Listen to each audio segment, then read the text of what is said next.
Part one I premiered here in 2005 called What Is It? And I've been touring around with the film. I do a live presentation, dramatic narration of 8 different books before I show the film. Then I have a question and answer period and a book signing.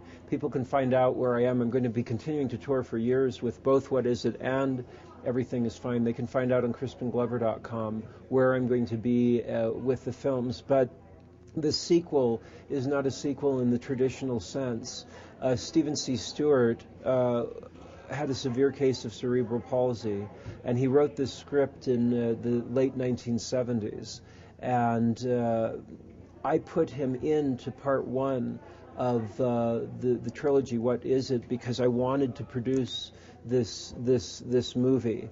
There are conceptual elements that work with each other in terms of the part one and part two, but people shouldn't feel like, oh, I need to see part one or I won't know what's going on. Ultimately, this is Stephen C. Stewart's movie. David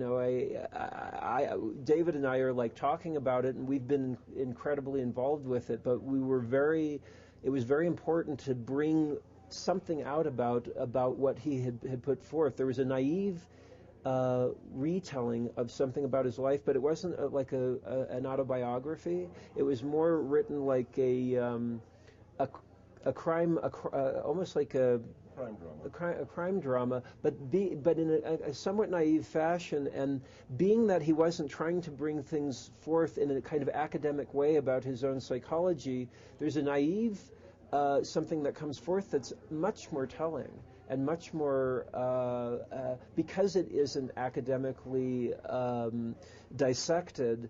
One can question. There are things I don't understand about it. I would think David doesn't. And if Steve was here and you asked him, and you say, well, why did you like women with long hair? He'd say, I don't know, I just did.